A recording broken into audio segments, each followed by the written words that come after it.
दोस्तों, आपने अक्सर सुना होगा कि रिश्ते में इज्जत नहीं रही, रिश्ते में रिस्पेक्ट नहीं रही, सामने वाला मेरी बातों को इग्नोर करता है। अब ये सामने वाला कौन है, इस बात पर भी कुछ बातें डिपेंड होती हैं। ये सामने वाला आपका कोई फ्रेंड है, आप किसी रिलेशनशिप में हैं, आप मैरिड हैं, तो आपका हस्बैंड या वाइफ है, इस बात पर भी ज़्यादा ध्यान दिया जाता है। दोस्तों, अगर सामने वाला आपका फ्रेंड है और आपको इग्नोर करता है, तो इसके लिए आपको कोई टेंशन लेने की ज़रूरत ही नहीं है। दोस्तों, ये बात बिल्कुल सही है कि फ्रेंड्स बहुत ज़रूरी होते हैं हमारी लाइफ में, बहुत ज़रूरी होते हैं। इनके बिना हम खुश भी नहीं रह पाते हैं और अपनी बात भी शेयर नहीं कर पाते हैं। लेकिन वो फ्रेंड सच्चे होते हैं। वो फ्रेंड आपको कभी इग्नोर नहीं करेंगे, वो फ्रेंड आपको कभी धोखा नहीं देंगे। वो जहां भी होंगे आपके साथ होंगे, आपके टच में होंगे। और अगर कोई फ्रेंड आपके साथ ऐसा नहीं है, आपको इग्नोर कर रहा है, तो ऐसे फ्रेंड से चिपक के रहने का कोई फायदा नहीं है, क्योंकि ये आपका रियल फ्रेंड नहीं है, ये आपके फेक फ्रेंड है, असली दोस्त नहीं है। जो असली दोस्त होता है वो 100 लोगों की भीड़ में भी अपने दोस्त के साथ होता है।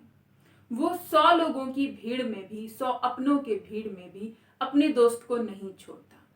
तो लेकिन अगर वो आपको इग्नोर कर रहा है तो वो आपका फ्रेंड नहीं है। दोस्तों, अगर आप रिलेशनशिप में हैं, अगर आप शादीशुदा हैं और तब ऐसी सिचुएशन आपके सामने आती है, तो दोस्तों आपको बहुत ही ज्यादा जरूरत होती है खुद को ये समझाने की आखिर ये प्रॉब्लम कब से शुरू है और इसका रीजन क्या है। अगर आप इस बात पर ध्यान देते हैं कि आखिर प्रॉब्लम कहाँ से शुरू हुई है, तो हो सकता है आप उसका समाधान निकाल सकें। देखिए, अगर कोई भी रिश्ता आप उसे सच्चे दिल से निभाना चाहते हैं, तो उसके लिए आपको थोड़ी मेहनत करनी ही होगी, क्योंकि कोई भी रिश्ता ऐसा नहीं होता जो कि बस ऐवे ही चलता रहे। हर एक रिश्ते की कुछ नीड्स होती हैं, कुछ सेक्रीफाइसेस जरूर होते हैं। अगर आप किसी रिश्ते को निभाना चाहते हैं, किसी रिश्ते को लंबे समय तक लॉन्ग टर्म में उसके साथ रहना चाहते हैं, निभाना चाहते हैं, सरवाइव करना चाहते हैं, तो कुछ तो आपको कॉम्प्रोमाइज जरूर करना होगा। क्योंकि हम अगर कॉम्प्रोमाइज नहीं करेंगे तो सामने वाले से हमारी उम्मीदें बहुत ज्यादा रहती हैं। हम सामने वाले पर इतनी उम्मीदें थोप देते हैं कि वो हमारी उन उम्मीदों पर अगर खरा ना उतरे तो हमें बहुत बुरा लगता है और हम सामने वाले के लिए तरह तरह के विचार अपने दिमाग में लाने लगते हैं। इसमें सामने वाले की कोई गलती नहीं है, इसमें गलती हमारी है कि हमने इतनी ज्यादा उम्मीदें उससे लगाई। क्योंकि दोस्तों, हर एक इंसान की अपनी प्राइवेट कुछ नीड्स होती हैं, कुछ स्पेस हर एक इंसान चाहता है और कोई भी किसी की जरूरतों को ज्यादा पूरा नहीं कर सकता है। तो अगर आप जितनी सामने वाले से उम्मीद कम लगाएंगे, उतना ही ज्यादा बेहतर आप अपने रिश्ते को जी पाएंगे, उसे लंबे समय तक चला पाएंगे। आप सामने वाले से जितनी ज्यादा उम्मीदें लगाएंगे और वो पूरी नहीं होंगी, उतना ही आपको दुख होगा। आप उनसे कहेंगे, आपके लड़ाई झगड़े बढ़ते रहेंगे। तो उम्मीदें कम से कम लगाइए। अब बात आती है कि आपके बीच में जो मनमुटाव है, जो भी आपके बीच में प्रॉब्लम है, वो आखिर किस लेवल की है।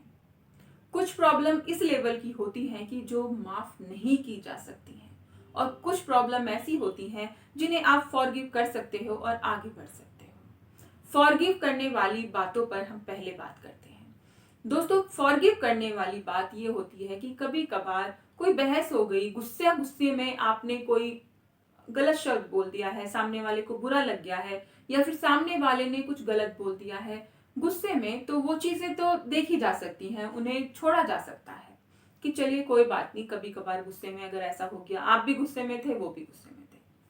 लेकिन जो बातें छोड़ने वाली नहीं होती है वो होते हैं एक्स्ट्रा मैरिटल अफेयर। ये चीजें बिल्कुल नहीं होनी चाहिए। जब आप एक रिश्ते में होते हैं तो इस बात का आपको खास ध्यान रखना चाहिए कि आप अपने पार्टनर से यही चाहते हैं कि वो आपके साथ लॉयल रहे। आप अपने पार्टनर से यही चाहते हैं कि वो आपको धोखा ना दे, तो आपको भी यही काम करना होगा। दोस्तों, ये चीजें एक की नहीं होती है, ये दोनों की होती है। दोनों तरफ से ही इस रिश्ते को समझने के लिए प्रयास करने चाहिए और निभाने के लिए भी प्रयास करने चाहिए। हमारा जो समाज है आज का, उसमें ज्यादातर पुरुष जो होते हैं, जेंट्स जो होते हैं, वो लेडीज़ों से ये उम्मीद रखते हैं कि वो लॉयल रहें, वो कोई ऐसा काम ना करें, कुछ ऐसा ना करें जिससे उनकी बदनामी हो जाए, किसी की तरफ ना देखें, किसी से कोई बात ना करें, इवन बात करने में भी उन्हें प्रॉब्लम होती है। लेकिन वो पूरे आज़ाद हैं, वो उनकी सोच है कि मैं तो पुरुष हूँ, जो मैं चाहे कर सकता हूँ, ये तो औरत है, लेडीज़ है, ये कुछ नहीं कर सकती है। दोस्तों, ऐसी सोच को बदलकर आपको ये सोचना होगा कि जो अधिकार मेरा है वो मेरी पत्नी का भी है, जो मैं चाहता हूँ वो भी चाहती है।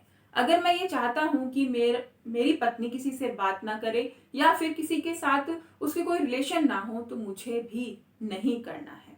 अगर मैं ये चाहता हूँ कि मेरी पत्नी पूरी लॉयल रहे, तो मुझे भी मेरी पत्नी के प्रति मुझे लॉयल रहना होगा।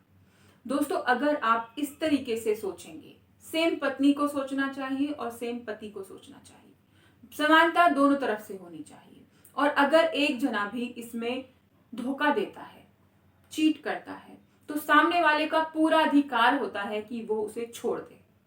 जी हाँ दोस्तों, हो सकता है ये बात आपको थोड़ी सी बुरी लगे, सुनने में थोड़ा सा आपको लगे कि ये क्या बोल रहे हैं, लेकिन मेरा खुद का मानना है कि अगर रिश्ते में आप पूरे लॉयल हैं और सामने वाला चीटिंग कर रहा है, तो पूरा अधिकार है आपको, उसे झेलने का नहीं है, छोड़ने का है।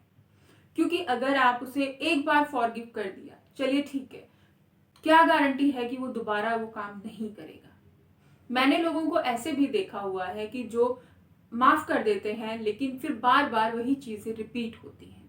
तो ऐसा आपके साथ ना हो, तो इसका आपको विशेष ध्यान रखना है। दोस्तों, रिश्ते में खुशी बनाए रखने का, रिश्ते में पवित्रता बनाए रखने का, रिश्ते को मजबूत बनाए रखने का काम केवल एक का नहीं होता है, दोनों का होता है। तो ये काम दोनों को ही करना चाहिए। और जब सामने वाला आपके साथ चीट कर रहा है, आपको इग्नोर कर रहा है, तो उसको इग्नोर कीजिए, उसे छोड़ दीजिए उसके हाल पे। दोस्तों, ये वीडियो अच्छी लगी तो एक लाइक ज़रूर कीजिएगा और कमेंट करके ज़रूर बताइएगा कि ये वीडियो आपको आखिर कितनी ज़रूरतमंद लगी और इस वीडियो से आपको कितना फ़ायदा हुआ।